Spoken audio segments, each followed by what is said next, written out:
Novus, the new voice. Vox Novus, the new dimension. Vox Novus, thought and movement leaders who will share from their experience and offer tools to help us navigate our rapidly changing world. My name is Victor Furman. Welcome to Vox Novus, the new voice. Sylvia Plath was an American poet, novelist, and short story writer, best known for The Colossus and Other Poems, Ariel, and The Bell Jar, a semi-autobiographical novel published shortly before her suicide in 1963.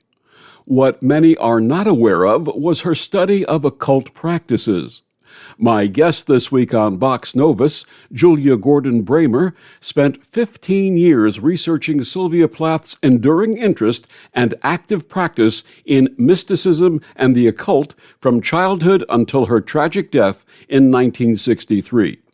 Julia Gordon-Bramer is a Sylvia Plath scholar, professional tarot card reader, award-winning writer and poet, and former professor for the graduate writing program at Lindenwood University. She's the author of several books, including Fixed Stars Govern a Life, Decoding Sylvia Plath, and Tarot Life Lessons. Her website is juliagordonbramer.com, and she joins me this week to share her path and new book, The Occult Sylvia Plath, The Hidden Spiritual Life of the Visionary Poet. Please join me in welcoming Julia Gordon-Bramer. Welcome, Julia. Hi, thanks for having me. Julia, please share with our listeners your path and how it led to your becoming a professional tarot card reader, an award-winning writer, poet, and scholar of Sylvia Plath. Yeah, that's a lot with several different paths, I guess, but they are interconnected. When I was 16, I got my first deck of tarot cards, and I tell the whole story of that in the beginning of Tarot Life Lessons, my book that came out last year with Destiny Books. And it's an interesting intersection because that was around the same time that I first found a copy of The Bell Jar, which was in a big box of books in my parents' garage. And for some reason, I thought it looked interesting, and I plucked it out and I read it. And you know, I can't say that the story itself, and this has always been, for me, I'm more of a poet. That I love fiction and I read fiction, but poetry is what gets me. But in the back of this copy of The Bell Jar was a copy of her poem, Mad Girl's Love Song, which is not a famous Plath poem. She wrote it when she was 19, in fact. It's a villanelle. But it mesmerized me to the point that I kept it with me. I used to have a copy of it in my wallet, you know, back when we carried photographs and all kinds of things in our wallets, and they did half the things our phones do today. And I would just read it, and I memorized it, and it was sort of it just bewitched me. and so I knew there was something to Plath's words, and I respected that, but I hadn't really, put anything together too seriously as a teenager. And tarot as a teenager was just a fun thing to goof around with, although I was always a pretty mystical kid, and I had a background. I went to my Episcopal church, but I found out in later years that my Episcopal church was not like others, because they taught us meditation and automatic writing, and people spoke in tongues, and so it was charismatic is the term that I was told, but almost veering toward like Pentecostal in some ways. And so I had that very spiritual sort of background. As I grew older, I didn't go to college until I was in my 30s. And when I was there for my undergraduate degree, I discovered Plath again and fell deep into her poetry this time. And even then, all this time I had been reading tarot cards, getting better and better, and pursuing my spirituality and developing that. And I had been reading the Tao and studying Buddhism, and I found A Course in Miracles, and I now teach and lead a workshop in A Course in Miracles. It's a very important practice for me. And I began to read about mythology and all of these different things, which I think has made me infinitely a better tarot card reader. It wasn't until my graduate school work, when I went back in my late 40s to get my MFA in creative writing and poetry and fiction. Like Plath, I'm multi-genre. and I had a semester end project that I was supposed to do. And I wasn't really coming up with any good ideas for what that was. But I had pointed out to my professor that I saw a lot of tarot imagery in Plath's work. And when I pointed it out to him, I was like, "Oh, this is so clear. Look, this is this card. This is that card." And he looked at me just bewildered, and he said, "I don't know what you're talking about." And so he suggested that I make that my semester end project. And really, it became my life's work, because as soon as I discovered that Sylvia Plath's great collection Ariel, which was posthumously published, was in alignment with the tarot, then all of a sudden I realized that most people had been essentially reading her wrong for over 50 years. They had been reading Plath strictly in her autobiography. The depression, the suicide, the cheating husband, and the anger, and all of that. And that's there. There's no doubt that is there. And I would never deny that. But what Plath did was she took one set of words and she gave it a minimum of 6 different meanings. And so my first book, Fixed Stars Govern a Life, Decoding Sylvia Plath, that came out in 2014 with Stephen F. Austin State University Press. And that revealed the first 22 in alignment with the tarot's major arcana poems, and how they're completely in alignment with the tarot. I have yet to publish the remaining poems in Ariel, and how she did it in alignment with the minor arcana. I had some difficulties with that press, honestly, and I didn't want to return to them. And I've published some individual studies of poems with Plath profiles and some literary journals, and I'll probably get around to doing a volume 2 at some time to finish out Ariel. but yeah, it all sort of crossed back and forth over each other. Plath was in my life and out of my life. Tarot has always been in my life. and I just knew that I resonated with Plath, although I didn't know why at the time. And now I'm fully conscious of why. And I believe that Plath's work, with all of these meanings that she's sort of woven in, it's doing a real number on our subconscious. And it is a spell of sorts in itself. I've got to ask you something, because when I was a kid growing up, I was fascinated, I was obsessed with the work of Edgar Allan Poe. And some of the poetry that came through me in the 1960s, when I was around 13 or 14, was reminiscent of something that Poe might have written himself. Do you feel a connection that way with Sylvia Plath? So I'm 60 years old, and I have been writing for a long time. I think I knew I wanted to be a writer when I was 6 years old. And I was, I'm somebody who has been developing my own voice for a long, long time. And perhaps I may have imitated some of the writers I love, and certainly in learning them, and Plath would be top of the list. But my life experiences, her life experiences, very different, and so our voices are different. I have tried to embed these multiple meanings into my work, learning from her and from Ted Hughes. He did the same thing, and I can talk more about their technique if you like. But I'm limited. I am not the genius they were. And I can get a good poem, a strong poem, might have 2 or 3 different meanings, but nothing like what they pulled off, especially Plath.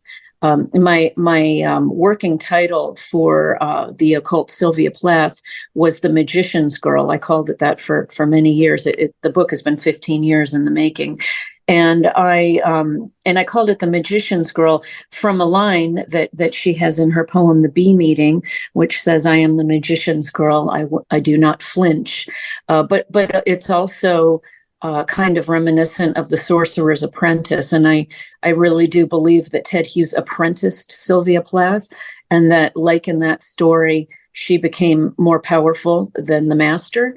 And so that's all in my book, The Occult Sylvia Plath.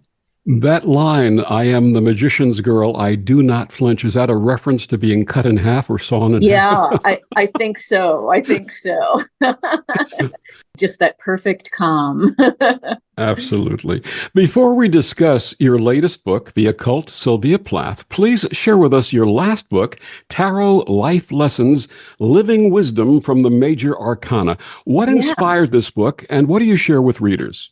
Yeah, so this was an unusual book for me because I had published 3 books before, and they were all scholarship on Sylvia Plath, on her mysticism. And then I switched gears, and in 2020, really I have to credit my husband, Gordon-Bramer, for saying, "You ought to publish these stories about your tarot clients," because I've been a professional tarot card reader for a lot of years. And I am quite good at it, if I do say so myself.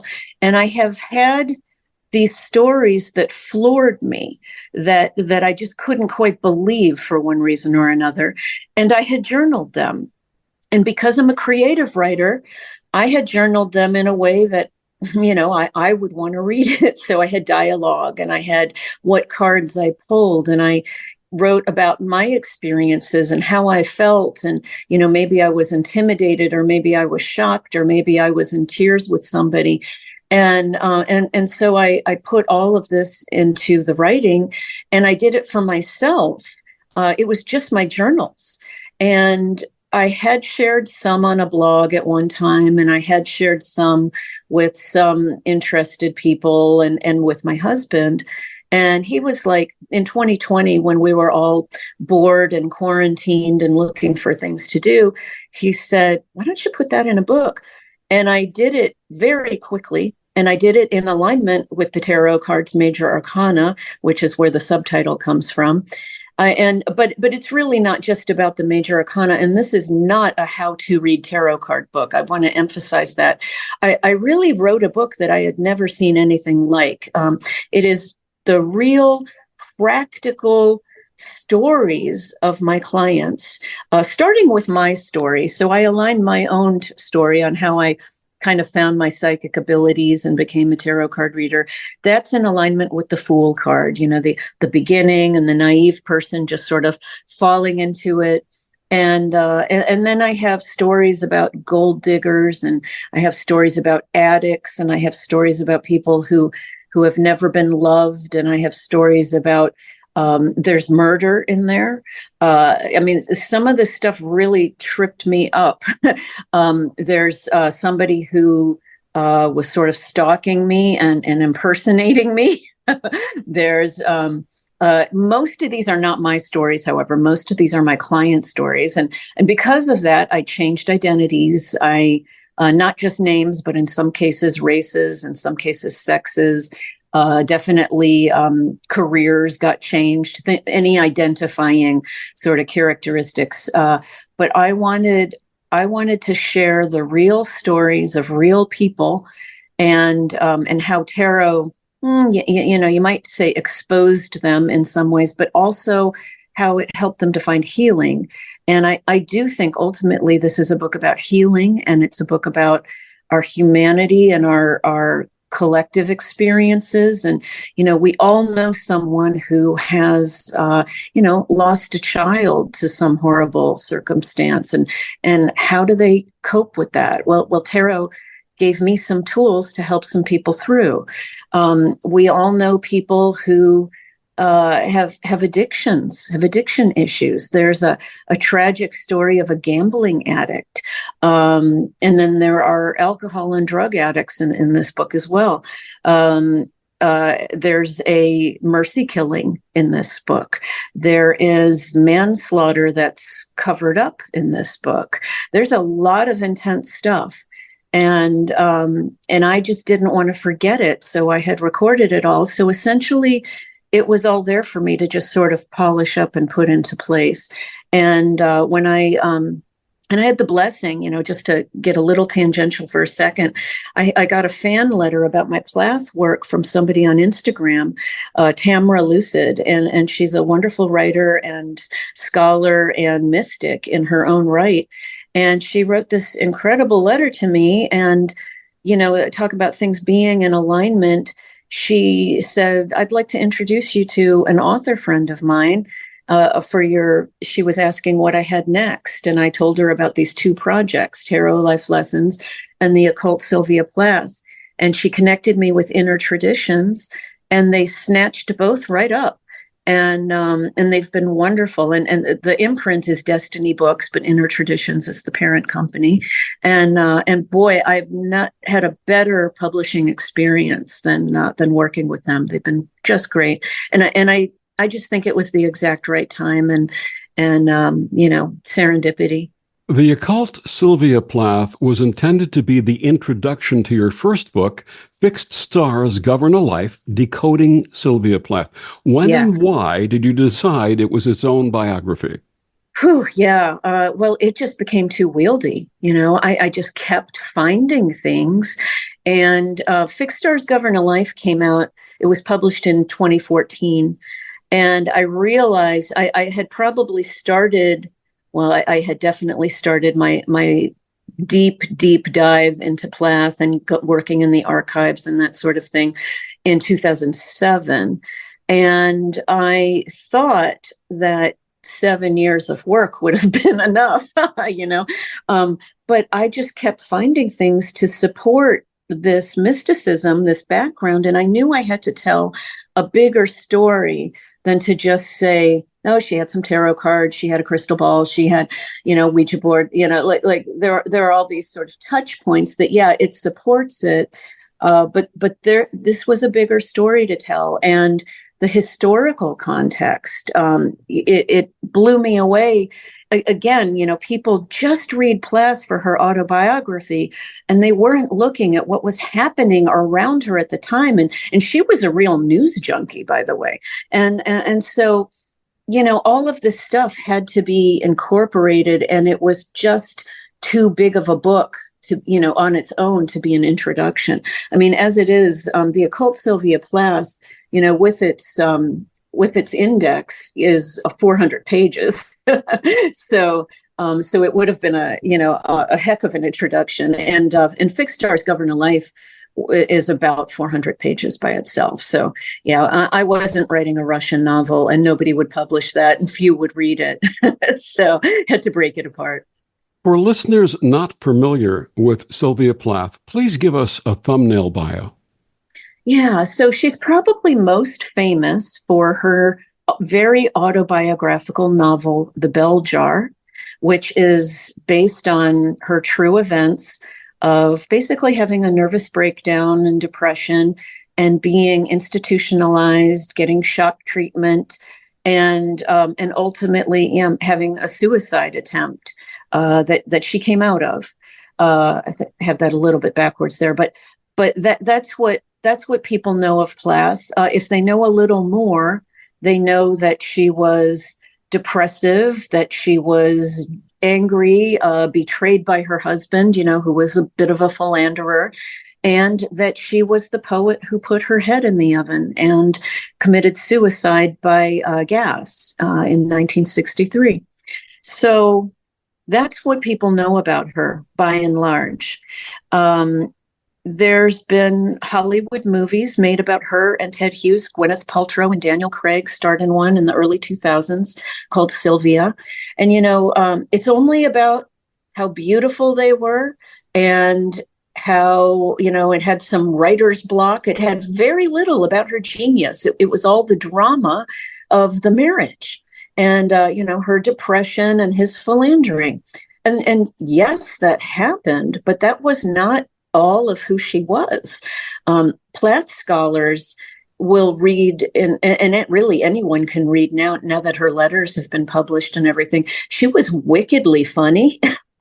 She was, extremely clever in so many ways, and so talented. She was a painter, and just did all kinds of things. As I said, she was a multi-genre writer. She was a gardener. She was a meticulous housekeeper. She was a good cook. She wanted to really be the perfect mother, very, very 1950s woman in a lot of ways. Plath was much more multidimensional than most people know. I'll just leave it at that. which leads to the question, how has the occult side of Sylvia Plath been missed in the 60 years Right. since her death? Right. Well, she and Ted Hughes were not too open about it at the time they were together. And there are reasons for that. I think number one, she had been in an institution. So she didn't want that sort of crazy label on her. She was trying to make a career in academia for a time. She had gone back to Smith College to teach, and she wanted to be taken very seriously as a poet. And so the occult just didn't really work with that. So that's the main thing. Number two, witchcraft had only just been taken off the books as a crime in England in 1953. Plath and Hughes got together in 1956. So there was still a lot of stigma associated with it at that time. They had young children. And, they just were not going, they didn't want that to sort of, tarnish their kids' image or have their children teased or anything like that. So, there were a lot of reasons to keep it on the down low. She and Ted did this very privately. As far as I can tell, they were not a part of any groups. After Plath died, though, Ted Hughes did become more open about it. His work has been widely studied for the occult. Writers have found all kinds of alchemy and Kabbalah and astrology. They found all of this embedded in his work, as have I. But for some curious reason, no one thought to look at Plath. They have just held her to this really limited, narrow autobiography, as if that's all she was. And it's just amazing to me, to the point, Harold Bloom, which is a great literary critic, very famous, he wrote a wonderful book about Kabbalah in literature. I forget the exact title. It may be just that. But it's an intensive study of these great poets in literature who have used Kabbalah. And it's exactly right. He's very correct. But here's the crazy thing. He wrote an introduction to a biography on Plath, and he called her a mere hysteric. And he completely missed all the Kabbalah in her work. And tarot, of course, is in alignment with Kabbalah. So as I interpret her work in my first book, I have tarot and Kabbalah as sort of the same interpretation of, one way to look at a poem, because, we have these stations on the Kabbalah's tree of life that have tarot card equivalents. And she's, what she had done was just gone sort of station by station, card by card, and really wrote a poem that perfectly described the symbolism on the cards and the definition of the cards, and even sometimes relating to the numbers of the cards and the colors of the cards if you're looking at the Rider-Waite deck, and very, very interesting stuff that Harold Bloom missed completely. And I really think, I don't like to get all trendy on this, but I think it's a sexist statement that the women just are read for their drama. They're sort of confessional. Plath was called a confessional poet. Ted Hughes said, and I opened my book, The Occult Sylvia Plath, with a quote that she was in fact not a confessional poet, but a mystical poet of the highest order. That's what he called her. And but people just kind of roll their eyes and, oh, crazy Ted, nobody takes it seriously. It's very weird. They just want to see her in that narrow view. And careers have been built on the narrow view, of course. So why would they want to jeopardize their careers, right? My guest is Julia Gordon-Bramer. Her book, The Occult, Sylvia Plath, The Hidden Spiritual Life of the Visionary Poet. Julia, please share with our listeners where they can get all of your books and find out more about you and your work.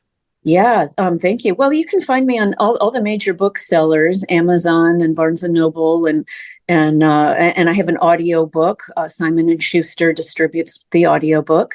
My first book, Fixed Stars Govern a Life, Decoding Sylvia Plath, is out of print. There are some very expensive copies out there.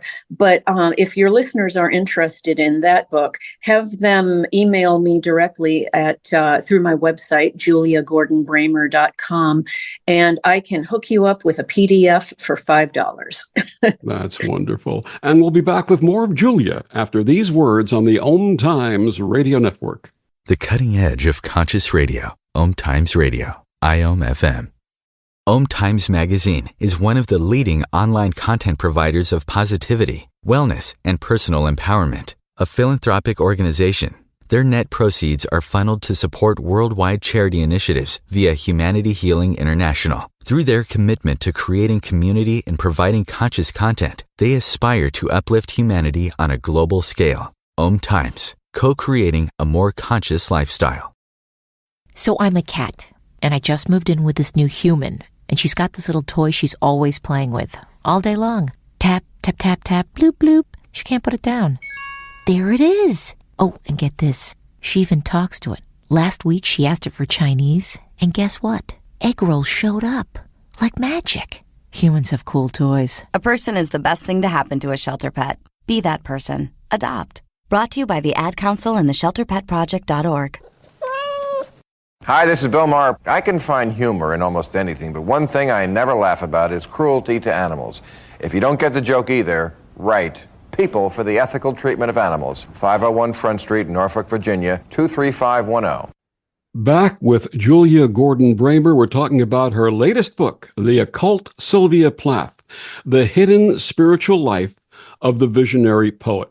Okay, we got to give Ted Hughes his due. Why did you devote so much time to Ted Hughes in this book? Because he was her mentor. And, he's been widely criticized. He made a statement in the collected poems of Sylvia Plath in the introduction that Sylvia Plath hadn't really come into her own fully as a poet until meeting Ted Hughes. And people are like, oh yeah, you're giving yourself all the credit. But that is absolutely true by my work. And I don't even have to say it's not a theory. I mean, he mentored her. It's fact. It's all, the evidence is all through her writings, her letters, and her journals and everything. He trained her. He trained her in hypnosis. He trained her in meditation. He gave her creative exercises every day. They wrote on similar themes and sort of went back and forth with each other. What one writer has called a call and response between the two of them. And he was absolutely critical to her development. I do not think Plath would have become the poet that she did without Ted Hughes. I think that would have been impossible. I speak so much about him. I have that whole part 4 of The Occult, Sylvia Plath. So it's in 4 parts. There's the first part is Sylvia and her family as she was growing up as a young girl, and then off to college. And then the second part is Ted Hughes and as he was growing up and a young man and then off to college. The third part is Plath and Hughes together. And then the fourth part is what I call after Plath. And it was essential to follow Ted Hughes because, well, first of all, he claimed to have been basically haunted by Sylvia as in a manner of speaking, or maybe even literally. And there was so much occult and so much mysticism after Plath too, that just advanced or developed. And many, many girlfriends have written biographies about their times with Ted Hughes and his references to Plath after she had died. And so I had to include all of that because it was still about Sylvia, but he couldn't quite give her up. And of course, his final and maybe greatest poetic achievement was Birthday Letters, which was a collection of poems devoted to Plath about his life with her. And it won many, many major awards. So it all had to be in there as well. So, love him or hate him, Ted was definitely more than influential. He was essential in her development. And I believe he showed her really how to do the Kabbalistic system. And he showed her these propitious dates for mailing out entries to win awards and publications and, all of the stuff that he was a magician. I mean, he worked it, and he worked it very successfully. And Sylvia could not deny that. She had some doubts sometimes about her own spirituality, but she could not deny his powers. And as others have said, he was, whether you want to call him a black magician, some people do, but he was powerful. You had mentioned her allusion to him or herself being the magician's girl. Was he her Svengali? Yes, absolutely he was. Absolutely. No doubt about it. You open each of the 4 parts of the occult Sylvia Plath with a scene of Plath and Hughes over their Ouija board. Tell us about why you did this and how the scene came to be. Yeah, so there's a long poem that was never published until it's in the introduction of the collected poems of Sylvia Plath, and it's called Dialogue Over a Ouija Board. And this is, it has 2 characters, Sybil and Leroy, but anyone who's read any of Plath's letters or journals can clearly see that it's Sylvia and Ted. And what I did was I took the language, I took the dialogue from that poem, and I took all of the descriptions that Plath had written supporting those scenes, and I basically put them together. And so I had this long Ouija board scene that I split up into 4 parts. And I everything in those scenes, like, nothing I made up. The smells in the room, the colors of furniture and walls and paintings that were named, the closing of the curtains, everything Plath had written about at other times, and I incorporated this. So none of this was my creative imagination here. It's actual scholarship. My creativity was just setting it. Instead of just telling, in a narrative voice, telling about it, I gave the reader more of that, in media res kind of feeling that they're there. And I wanted the reader I wanted it to be good reading. I didn't want this to be a dry academic book, like my others in some cases. When you get into literary analysis, you can't get too creative. But in a biography, I can stretch my wings a little more and have a little more fun with it. So maybe the poet came out in me a little bit more, and certainly the creative writer did. Why did Sylvia and Ted hide their occult pursuits, or really did they? Oh, they definitely did to the masses, and I think it was because of their reputations. I think it was because of as I said, the stigma of having it just been a crime a few years before they got together. There was an occasion that Ted wanted to make a bit of money writing astrology charts for people. And I think he wanted to put an ad in the paper, if I'm remembering correctly, and they wouldn't print it because they considered that to be witchcraft. So, to do horoscopes. So it just was frowned upon. It was not so far from Victorian England in a lot of means, in a lot of ways of describing it. And they were quite close-minded and quite Christian, and they being society. And so it just wasn't really looked upon well. So, yeah, they kept it to themselves. Now, all the while, especially getting into the 1960s, it was becoming more and more trendy. So more people were getting tarot cards and Ouija boards and crystal balls and these sort of things. So that we were seeing kind of a resurgence in spirituality, which they were a part of in the early 1960s. But they had started in 56 together, and they both had backgrounds that were very spiritual before that time. And as a scholarly work, what sources did you use for the information in the book? Oh, yeah. Well, so many different sources. I mean, I read every biography and memoir. I've spent a lot of time in the Plath archives, especially in Lilly Library in Bloomington, Indiana, but in some other archives as well. There's a nice archives in Smith College, and there's even some in my hometown here of St. Louis at the Washington University. I read the books, the actual books Plath read, and I copied down her underlinings and her marginalia and little things that she had starred. I went through her calendars and her scrapbooks that people don't normally see that have never been published. I went through her school papers and I read her school papers to see what she had actually learned and pondered and discussed. So, I mean, there was countless hours of, really backbreaking work in the archives. I say backbreaking because when you're just sitting hunched over for so long over these, pristine texts that you have to be very, very careful with, and you can't eat or drink around them, and and in some cases you must use gloves or turn pages with very careful things. It's like it's work. It's physical work to do this sort of scholarship. But I feel like the luckiest person in the world to have had this opportunity.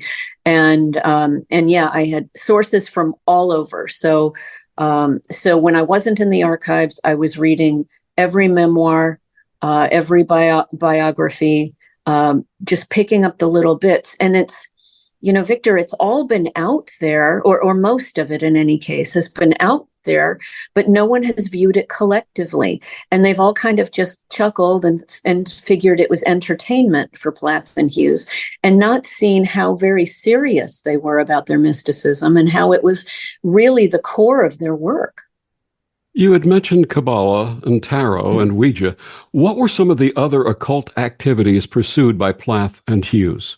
Yeah. So, Plath she's written about her use of bibliomancy. That was how she came to settle on her last apartment, where she did kill herself in London.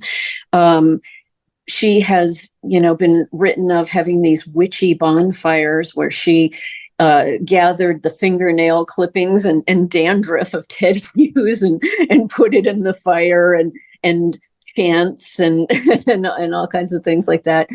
She and Ted practiced hypnosis. They practiced Kundalini meditation. They were, just very into mythology and reading of all sorts of mysticism. She has been photographed with a crystal ball, which the cover of the Occult Sylvia Plath, that is actually her on the cover holding the crystal ball on my book. Most people think it's just an artistic rendering. No, this was a photo that her mother had done. They had a series of professional photos with the crystal ball before she ever met Ted in the early 1950s. So it's always been a part of her. Ted has written a lot about the alchemy. He was definitely very interested in alchemy. I suspect Rosicrucianism also. Definitely Hermeticism. They've had a lot of books on Hermeticism, and they worshipped the poems like W.B. Yeats, and Plath has written that she and Ted Hughes, they wanted to be just like William and Georgie Yeats and do the automatic writing together and the astrology together. And Ted was a very accomplished astrologer, by the way. Sylvia reprimanded herself that her astrology was not that good and that she had to study that and the tarot. But she got pretty good at it, I think. The fact that the mother took the picture of her holding the crystal ball before she met Ted indicates that family members actually raised them in occult pursuits prior to their getting together. Can you tell us a little bit more about that, please? Plath attended the Universalist Unitarian Church as she was growing up. I have read in her papers that some of her schoolwork was on things, her Sunday schoolwork, was on things like the zodiac. So even in my very unusual spiritual Episcopal church, we never did any such work like the zodiac in Sunday school. So it was definitely free thinking. Sylvia's father was a Freemason, Otto Plath. Aurelia Plath, her mother, got her master's degree in Paracelsus, the famous alchemist.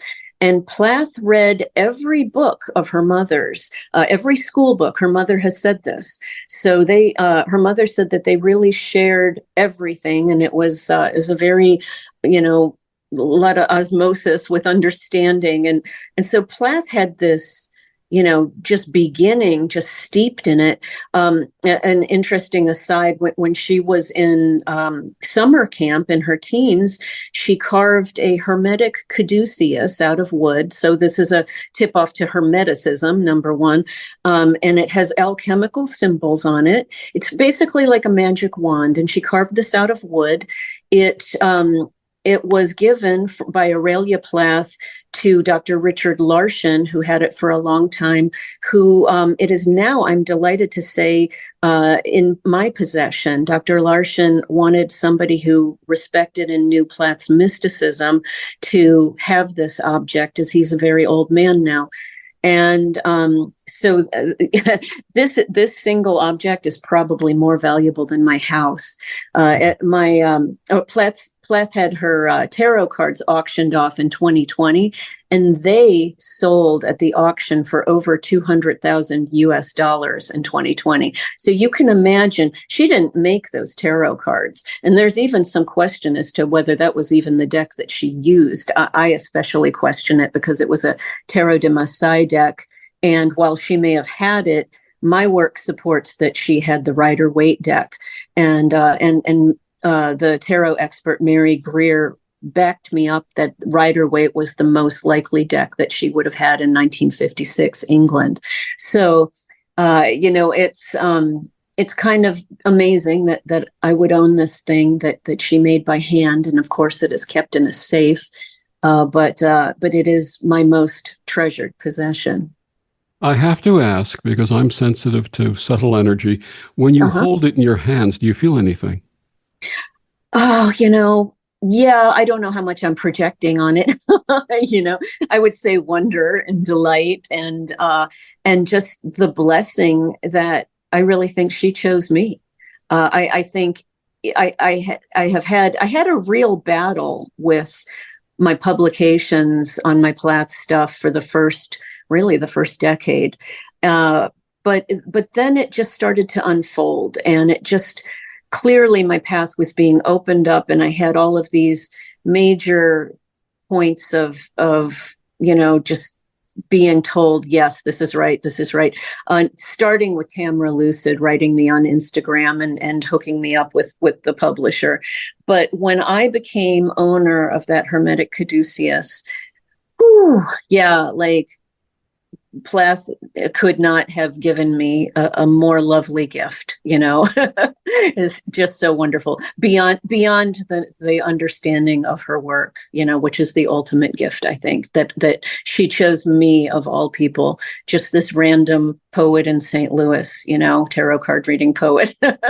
I think the choice was more than random. Her book is called The Occult, Sylvia Plath, The Hidden Spiritual Life of a Visionary Poet. We'll be back with more of Julia Gordon-Bramer after these words on the Om Times Radio Network.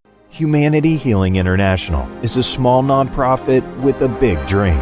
Since 2007, HHI has been working tirelessly to bring help to communities with little or no hope. Our projects are not broad mandates, nor are they overnight solutions, but they bring the reassurance that no one is alone and that someone cares. To learn more, please visit humanityhealing.org. Humanity Healing is where your heart is. When your car is making a strange noise, no matter what it is, you can't just pretend it's not happening. That's an interesting sound. It's like your mental health. If you're struggling and feeling overwhelmed, it's important to do something about it. It can be as simple as talking to someone in your community, or just taking a deep, calming breath when you need it.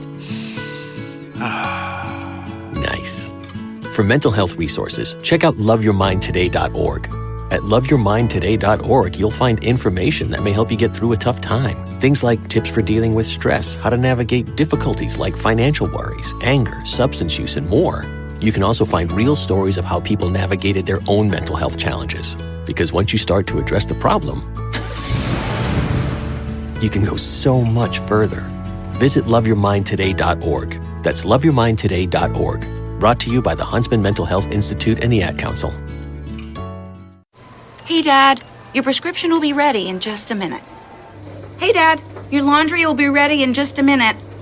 Dad, your lunch will be ready in just a minute. Hey, honey, why don't you take a minute? When you help care for a loved one, you give them as much time as you can. But it's just as important to take time for yourself. AARP can help. Find free care guides to support you and your loved one at aarp.org/caregiving. That's aarp.org/caregiving. Brought to you by AARP and the Ad Council. Back on Vox Novus, my guest this week is Julia Gordon-Bramer. Her book, The Occult, Sylvia Plath, The Hidden Spiritual Life of the Visionary Poet. Julia, why do you suppose you've had so much pushback from academia accepting Plath's mysticism when you say this information is all in the Plath archives for anyone to see? Yeah. Well, first off, Plath herself did write on a number of occasions that she was an atheist.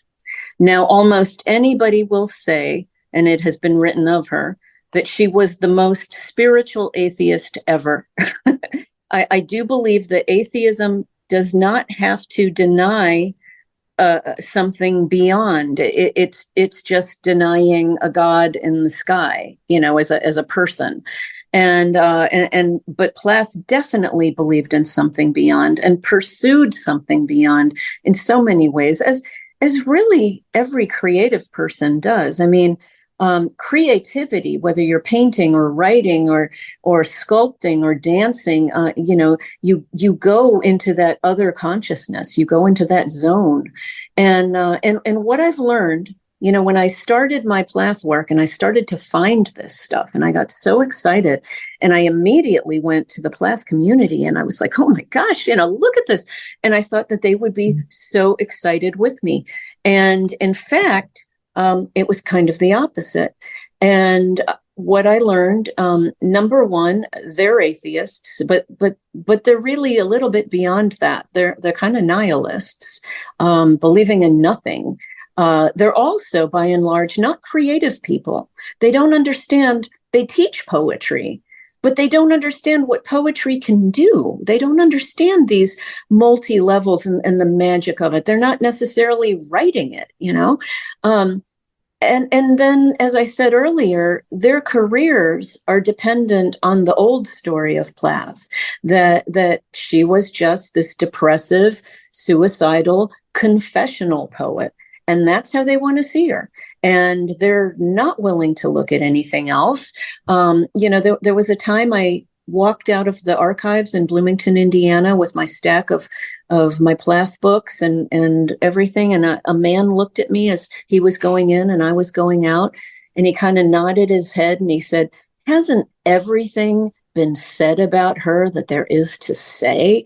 And I think that's the popular view. And one of the main scholars, Peter Steinberg, he said to me once that he just felt that there were no new findings. It was just saying it in a different way. That was how he put it. And I thought, oh my gosh, like, really? And here I'm finding all this new stuff, but they don't want to read it. Instantly, I have an MFA in creative writing, poetry and fiction, but it's not a PhD. And so they're not going to give me that cred. And, and the fact that I'm a professional tarot card reader, well, of course, to anybody who understands or has any interest in mysticism, that gives me the ability to see this stuff, but they don't have that. And they just think I'm crazy. They do not understand the imagery that's in tarot cards and the number sequences and the meanings, and so they can't possibly see it, and so it's been very frustrating. And for many years, I mean, I literally cried over. I was iced out at conferences, and I was treated very badly, and even somewhat humiliated, and it really hurt me because I was trying so hard for their approval, for the Plath community's approval, and then one day I just said enough, and that, interestingly, was when it all opened up for me, and I realized that the world's a lot bigger than just the Plath community, and a lot of people love Sylvia who are not, reading Peter Steinberg's Sylvia Plath information blog, which I laugh about because it's very censored information, and and these sort of narrow little channels of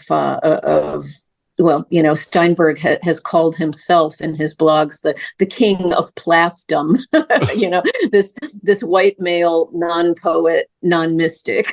It claims to know everything, and he knows a lot, and he's very good at what he does. But to think that it's all there already, what a shame. Their loss. Maybe some of them will get it, maybe some of them will read it and see it. I suspect most won't. That's okay. They're not my audience anymore. Your concluding part 4, After Plath, shows how her husband Ted Hughes lived haunted by her memory and how his occult practice may be even accelerated. Please share a little more about that. Yeah. So he's all of these girlfriends he had after her. And he was married, by the way. He got married to a woman named Carol Orchard. But I should back up a little bit. So the woman he left Plath for, Asha Wevel, she was another tragedy, and she killed herself in the same way that Sylvia did, and took their daughter, the daughter that she and Ted Hughes had together, killed her as well. It is very tragic. But she had written about a lot about Ted, and some about their practices and their mysticism. And Asha Wevel, it's interesting. Asha is even a word in Kabbalah, kind of that spiritual zone, a place to aim toward. And so she has written about the mysticism and about Sylvia haunting them, and Sylvia lying between them in their bed. I'm sure she was speaking figuratively, but just the feeling of Sylvia around all the time. She became quite obsessed with Sylvia herself. She wore Sylvia's clothes and used her things after Plath's death. Very, very weird. All of Ted's girlfriends were obsessed with Sylvia, and they all have written about it in these biographies. It's very interesting. And they all talk about what Ted said to them about Plath and didn't. And so I've included all of that stuff. It seemed as time went on, Sylvia became more and more important to him in a way that had not happened during their life together, when he, kind of disregarded her. But his mysticism accelerated as well. So people talk about him putting spells on people. They talk about he dated a couple of witches, and spells going back and forth in that case. Even some curses, because it almost always ended bad with Ted, because he'd almost always leave one woman for another and break their hearts. He was quite the Casanova. There's just many circumstances of him practicing magic in various ways, in addition to the astrology and Kabbalah and stuff that was documented with Plath. There's a writer friend of Plath and Hughes's, A. Alvarez. He was editor at the London Times, and he published an article called "Did Black Magic Kill Sylvia Plath?" And he believed that they got in it too deep. There's some evidence to support that, honestly. I do think her very fragile psyche might have been pushed over the edge by all of this stuff. And I've talked in the book, there are some rules about Kabbalah. Kabbalah, by the ancient Jewish mystics, is supposed to be practiced by people who are 40 and over and male. Plath broke both of those rules, being in her 20s and female, and Ted broke the rule of being too young. I think they both probably considered that they knew they were geniuses. They knew they were smart enough to kind of handle it. The punishment to breaking that rule of studying Kabbalah, interestingly, is madness. And, some could say that they both went mad in their different ways. My guest is Julia Gordon-Bramer. Her book, The Occult, Sylvia Plath, The Hidden Spiritual Life of the Visionary Poet. Julia, one more time, please share with our listeners where they can find out more about your work and where they can get your books. Sure.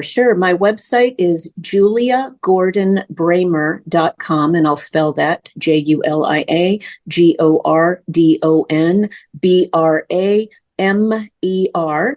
And they can, you can write me through there. My books are available on Amazon, except for the first. As I said, Fixed Stars Govern a Life is now out of print, but I'd be glad to send you a PDF for $5 if you want to write me through the website. And if you search me, Julia Gordon-Bramer, you can find all kinds of stuff on me, on my tarot, on my poetry. I'm pretty out there on the web. Julia, thank you so much for joining us and sharing this tragic but fascinating story. Thank you. It's great to be here, Victor. And thank you for joining us on Vox Novus. I'm Victor, the Voice Furman. Have a wonderful week.